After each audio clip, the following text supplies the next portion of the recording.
Bonsoir à tous et bienvenue sur la chaîne toujours proche des populations. Heureux de vous retrouver pour votre journal. Voici les titres de ce dimanche 5 mai 2024. Âgé de 8 ans, Konaté Seydou est affecté par une série de maladies qui l'obligent à subir des opérations depuis sa naissance. Aucun résultat positif malgré toutes ses interventions chirurgicales. Dans la détresse, ses proches appellent à l'aide. À l'international, en tournée européenne, le président Xi Jinping est arrivé en France pour célébrer les 60 ans de l'amitié franco-chinoise. Merci pour votre fidélité et SOS pour ouvrir cette édition. Dans la commune d'Atekoubé, Konaté Seydou, âgé de 8 ans, est affecté par une série de maladies. 2 hernies, l'une ombilicale et l'autre inguinale, suivie d'une hyperthyroïdie, autant de maux qui lui ont causé des opérations depuis sa naissance. Mais malgré ces interventions chirurgicales, l'enfant peine à se rétablir. Aujourd'hui, l'hernie inguinale a phagocyté son pénis, ce qui l'empêche d'uriner correctement. Des précisions avec Justin Kwasi et Clément Boko. Quartier Moussikro dans la commune d'Atekoubé. À ce domicile vit Seydou, premier-né de la famille Konaté.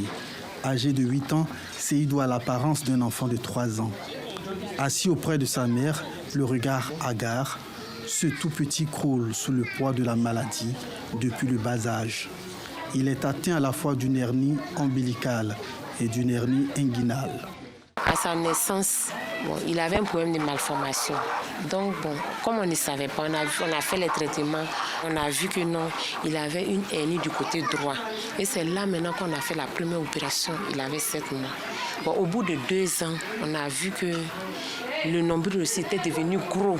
Arrivé à l'hôpital, on nous a dit que c'est une hernie ombilicale. Et c'est ainsi qu'on a décidé de faire une opération au niveau du nombril. Mais au moment qu'on faisait l'opération au niveau du nombril, le côté gauche aussi des testicules était déjà affecté. Donc on a fait les 2 opérations.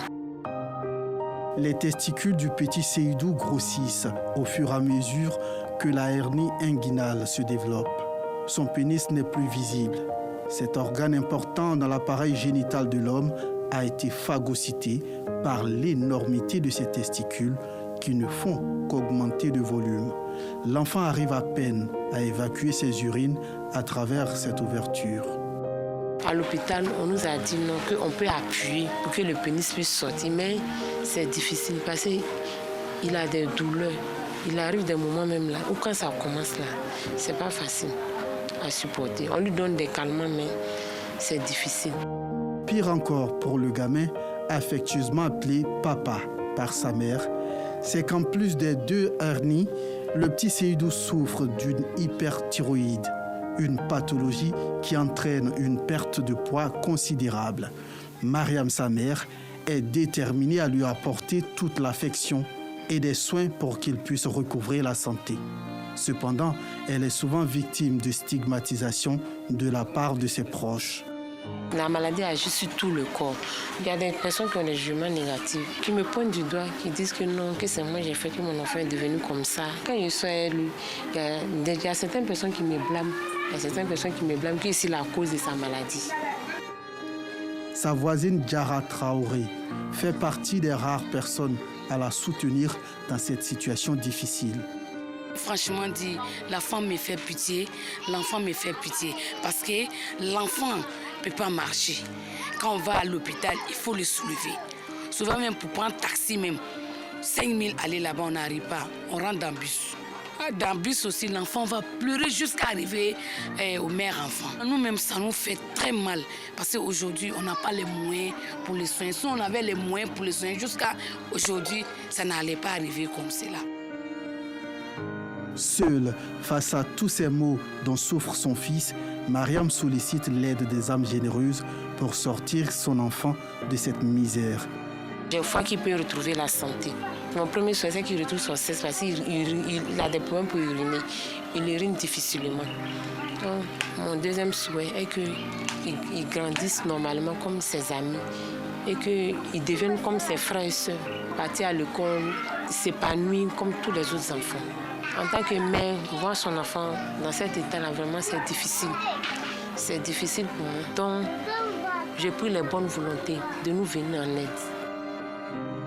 Des lueurs d'espoir, Seydou en a besoin. Aîné de 4 enfants, il a une passion pour la lecture du noble Coran. Il s'adonne à ce passe-temps quotidiennement pour supporter un tant soit peu sa souffrance.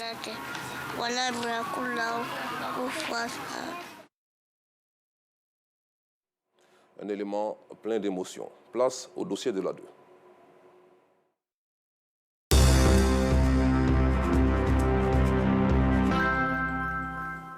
Immersion à présent dans l'univers des sages-femmes avec nos reporters Perpétue Pankakra et Anicette Conan-Blessing. Depuis 1991, la Journée internationale des sages-femmes est célébrée chaque 5 mai. Le thème de cette année est Sages-femmes, une solution pour le changement climatique. C'est l'occasion pour elles d'attirer l'attention sur leur statut professionnel et leurs préoccupations. Voici donc un aperçu du quotidien de celles qui sont aux côtés des femmes enceintes et des bébés. Le réchauffement de la planète entraîne de plus en plus de vagues de chaleur, d'inondations et de catastrophes naturelles qui ont un impact significatif sur la santé des mères et des bébés, ce qui constitue un véritable défi pour les sages-femmes. La journée internationale, c'est de marquer une pause pour que, entre nous-mêmes sages-femmes, nous parlons, nous discutons des thèmes. Le thème est mondial. Cette année, c'est le changement climatique. La sage-femme est une solution vitale puisque nous voyons un peu l'effet, cette chaleur que ça crée. Imaginons, n'étant pas enceinte, ce que nous ressentons. Qu'en est-il de la femme enceinte? Le métier de sage-femme est pluridimensionnel. Ces sages-femmes travaillent avec abnégation et ne négligent aucun aspect. Il faut dire que parmi nos femmes, il y a des illettrés. Donc, chaque matin, nous donnons des conseils. On leur explique à quel moment il faut se rendre dans un centre de santé, les signes de danger. On leur explique aussi pourquoi on leur demande de venir en consultation prénatale. Parce que quand on parle de grossesse, il y a d'abord la prévention. Voilà. Parce que quand on dit une femme a accouché, tout s'est bien passé, c'est parce que la consultation prénatale a été de qualité. On suit les femmes et les jeunes filles de 14 ans à 17 ans, pour ceux qui vont à l'école. Des jeunes filles, éviter des grossesses. Avant 6 mois, c'est l'allaitement maternel exclusif. De 0 à 6 mois, la maman donne le sein au bébé sans donner de l'eau. C'est à partir de 6 mois, on donne les premières bouillies. Les céréales à base de mil, maïs, sorgho, en tout cas c'est riche. Donc c'est ce qu'on conseille aux mamans maintenant. Elles-mêmes elles font à la maison. Si elles ne peuvent pas faire, il y a des nutritionnistes aussi qui font ça. Elles peuvent payer avec ces nutritionnistes. Madame est venue avec son bébé, c'est pour le vaccin de 1 mois et demi. À 1 mois et demi, on fait le DT1, on fait la PCV 1, le Rota 1 et la VPI 1. Voilà, plus le polio oral 1. Donc c'est ce que j'ai fait tout à l'heure pour protéger l'enfant contre la diphtérie, coqueluche, tétanos, contre la poliomyélite, la diarrhée chez les enfants et l'infection. Voilà, c'est ce que j'ai fait. Et on lui donne le rendez-vous 4 semaines après pour venir encore à sa DT2. Écoutez les battements du cœur du fœtus.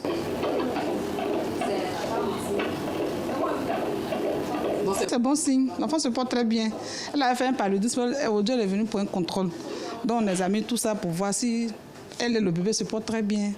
Les différents services de ces sages-femmes ne passent pas inaperçus. Le premier jour, tu viens pour le canet. Et puis, il y a 3 autres encore qui suivent. Voilà. En tout cas, ça se passe bien. Il n'y a pas de problème, oui.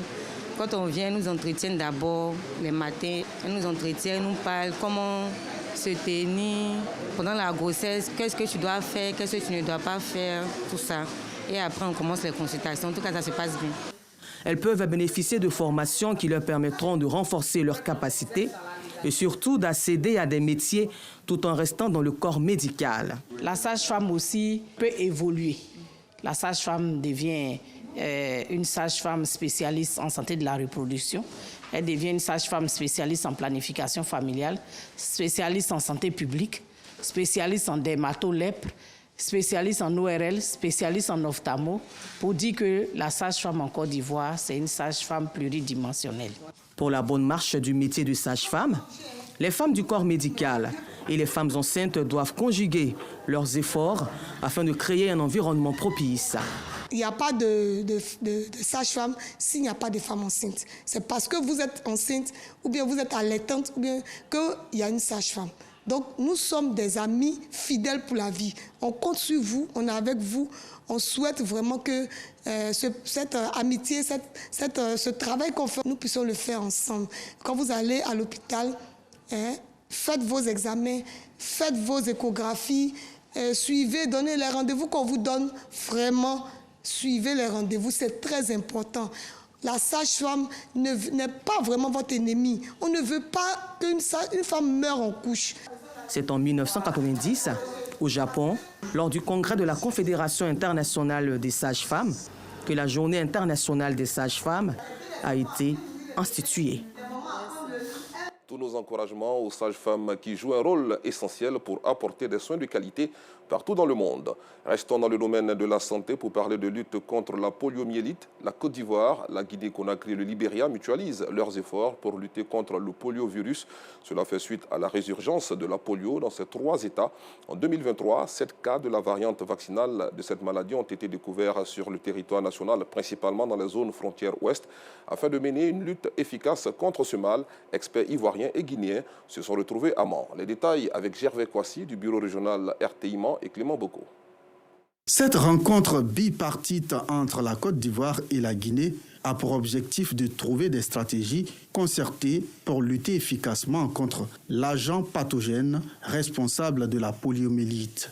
Il a été question pour les spécialistes de la santé des 2 pays de partager leurs expériences en termes de riposte vaccinale pour en tirer le meilleur profit. Des recommandations ont été consignées dans un document qui sera remis aux autorités sanitaires de la Côte d'Ivoire et de la Guinée, en guise de matrice d'action pour des opérations terrain. Ensemble, nous pouvons offrir un avenir sans polio à nos enfants. Ensemble, nous pouvons faire de notre région un exemple de coopération et de solidarité pour le monde entier.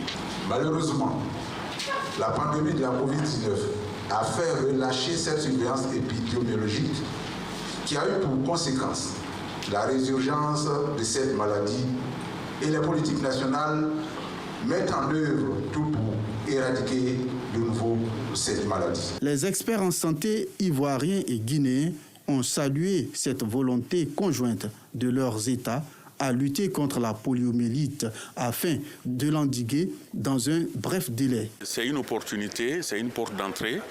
Donc nous allons faire en sorte que cette réunion soit mise à profit pour que les activités de routine que nous avons dans nos 2 pays puissent être évaluées conjointement pour pouvoir partager les expériences, les bonnes pratiques.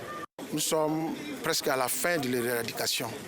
Il y a quelques virus téméraires qui sont encore dans la communauté et ces campagnes de vaccination ont pour rôle de complètement rompre la chaîne de transmission afin qu'aucun enfant de Côte d'Ivoire ne soit paralysé par la poliomyélite. Donc nous sommes très bien partis pour éradiquer cette maladie de la Côte d'Ivoire. Une campagne de vaccination concernant les enfants âgés de 0 à 5 ans sera conjointement et concomitamment menée en Guinée-Conakry et ici en Côte d'Ivoire, où 46 districts sanitaires sont concernés par l'opération qui est prévue du 10 au 13 mai prochain. Fermons le chapitre santé de cette édition à Trècheville, précisément au Centre national de transfusion sanguine.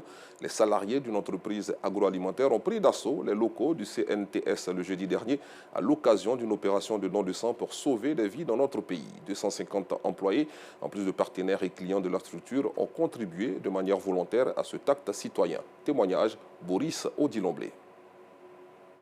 Renforcer l'esprit d'équipe entre les collaborateurs et permettre au Centre national de transfusion sanguine d'avoir une banque alimentée en produits sanguins sont entre autres les objectifs qui ont conduit la direction générale d'une entreprise agroalimentaire à initier une opération de don de sang. Venus nombreux, employés, clients et autres partenaires ont été heureux de faire le geste qui sauve. On vient donner le sang pour sauver des vies. C'est une bonne initiative. Toutefois que chacun sait que peut faire quelque chose. Pour les malades, il se lève et puis il vient, il fait son don. Aujourd'hui, de voir une entreprise citoyenne venir avec tout son personnel faire un don de sang sur notre site, on ne peut que s'en réjouir et profiter également de cette opportunité pour dire à toutes les entreprises, c'est vrai qu'il y a des actions qui sont menées dans le domaine du social, mais personnellement, je pense qu'il n'y a pas plus grand acte de solidarité que de tendre sa main pour donner son sang à son prochain. Selon Jack Gurbani, cette action s'inscrit dans le cadre de la continuité des activités de responsabilité sociale d'entreprise à travers lesquelles il s'engage aux côtés des populations. Ce sont des actions sociales que la société fait depuis longtemps. Il y a quelques mois, on a fait également une prise en charge des patients d'insuffisance rénale à CHU de Tréchouil. Donc ça fait partie de toutes les actions sociales que la société fait. Donc on a fait ça dans le passé, on a fait ça présentement et puis on fera dans l'avenir aussi. Journée dédiée au partage, à la solidarité, cette opération a permis de recueillir près de 250 poches de sang au profit du CNTS. D'autres actions sont prévues dans les jours à venir. Parlons gastronomie à présent, c'est devenu un effet de mode en zone urbaine. La floraison de marchés de restauration nocturne est une réalité dans le district autonome d'Abidjan. Qu'est-ce qui motive donc ces commerçants qui préfèrent les activités de nuit? À qui profite la présence de ces marchés? Le constat de Yacouba Koulibaly dans les communes de Cocody et Abobo est commenté par Anicette Konan-Blessing.